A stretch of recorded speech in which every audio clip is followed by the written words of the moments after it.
Saudara-saudari, marilah kita mendengarkan renungan dengan judul Perkataan Hidup yang Kekal,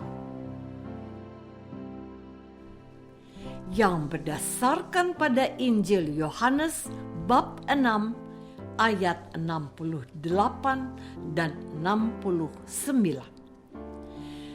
Jawab Simon Petrus kepada Yesus, "Tuhan, kepada siapakah kami akan pergi?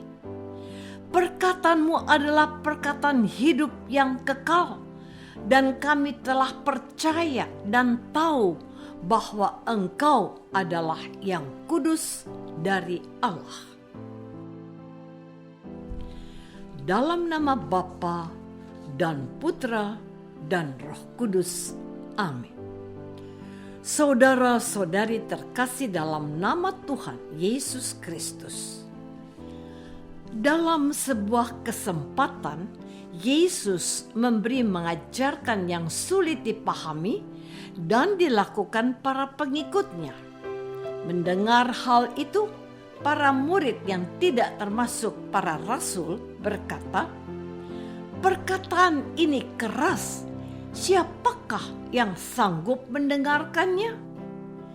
Yesus yang di dalam hatinya tahu bahwa murid-muridnya bersungut-sungut tentang hal itu, berkata kepada mereka, "Adakah perkataan itu menggoncangkan imanmu?"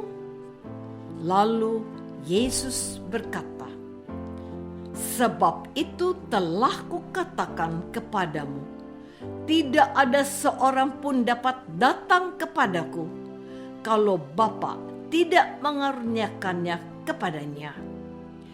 Mulai dari waktu itu, banyak murid-muridnya mengundurkan diri dan tidak lagi mengikut Dia. Maka kata Yesus kepada 12 muridnya, "Apakah kamu tidak mau pergi juga?" Jawab Simon Petrus kepada Yesus, "Tuhan, kepada siapakah kami akan pergi? Perkataan-Mu adalah perkataan hidup yang kekal, dan kami telah percaya dan tahu bahwa Engkau adalah yang kudus dari Allah."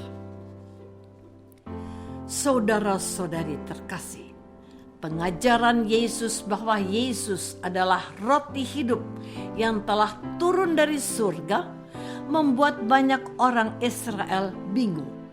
Sebab mereka berpikir dengan cara manusia yang memiliki banyak keterbatasan maupun kekurangan. Sementara Allah adalah pribadi yang tak terbatas. Ditambah lagi dengan syarat dari Yesus yang tidak masuk akal bagi para pendengarnya, bahwa orang-orang yang mau memperoleh hidup kekal harus makan daging Yesus dan minum darahnya. Oleh karena itu, tidak mengherankan jika perkataan Yesus itu membuat banyak para muridnya memilih mengundurkan diri. Namun, Yesus tidak takut atau khawatir dengan sikap para murid yang memilih mengundurkan diri. Yesus bahkan menantang ke-12 rasulnya agar mereka juga mengundurkan diri. Tetapi Injil mencatat bahwa ternyata ke-12 rasul yang hampir setiap hari melihat perbuatan dan mendengar tutur kata Yesus dengan tegas dan penuh iman mengatakan, "Tuhan, kepada siapakah kami akan pergi? Perkataan-Mu adalah perkataan hidup yang kekal, dan kami telah percaya dan tahu bahwa Engkau adalah yang kudus dari Allah." Saudara-saudari terkasih, kita umat Katolik dan Kristen sama dengan murid-murid Yesus pada zaman dahulu. Tidak semua murid Yesus setia kepada Yesus. Hanya ke-12 rasul yang memilih tetap setia. Demikian pula dengan kita. Hanya sedikit dari kita yang setia. Bahkan jumlahnya mungkin di bawah 50% yang memiliki kemantapan dalam beriman kepada Yesus seperti ke-12 rasul. Sebagian besar umat Kristiani belum memiliki kemantapan dalam beriman kepada Yesus. Banyak yang menjadi Katolik atau Kristen karena orang tua atau lingkungan. Contoh di Eropa, orang menjadi pengikut Yesus bukan karena pilihan pribadi, tetapi karena faktor keluarga.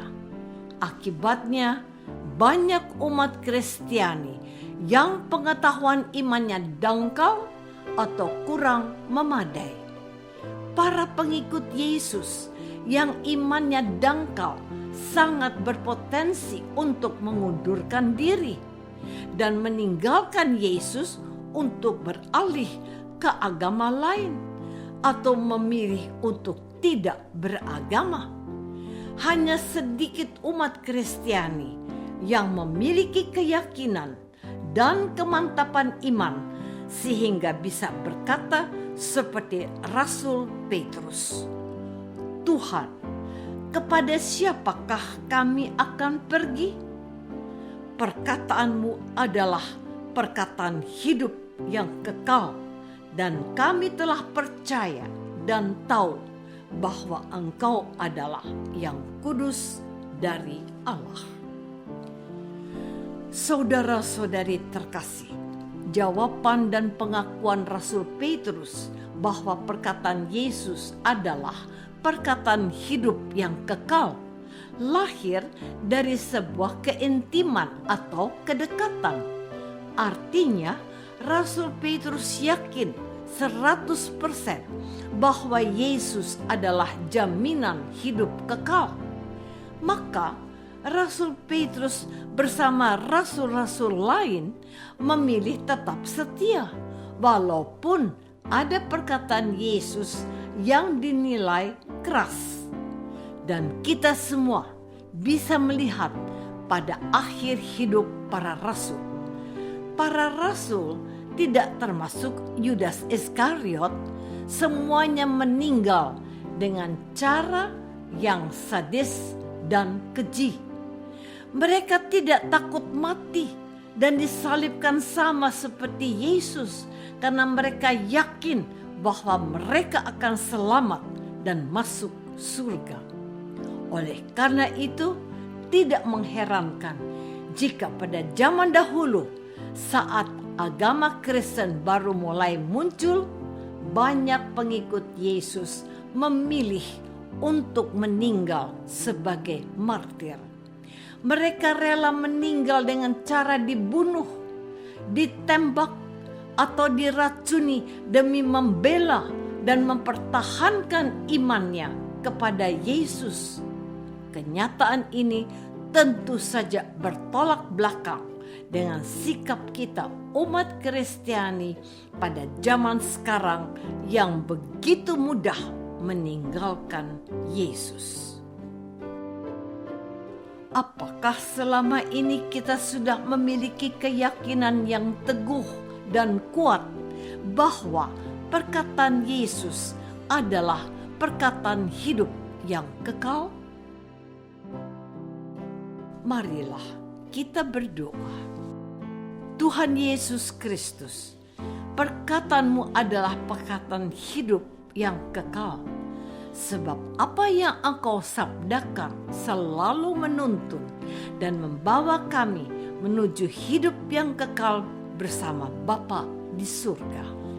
Maka kami mohon semoga kebangkitan-Mu mendorong kami untuk mendekatkan diri kepadamu. Doa ini kami persembahkan dalam nama Tuhan Yesus, Tuhan dan pengantara kami. Amin. Semoga kita semua selalu dinaungi dan dibimbing oleh berkat Allah yang Maha Kuasa, Bapa dan Putra dan Roh Kudus. Amin.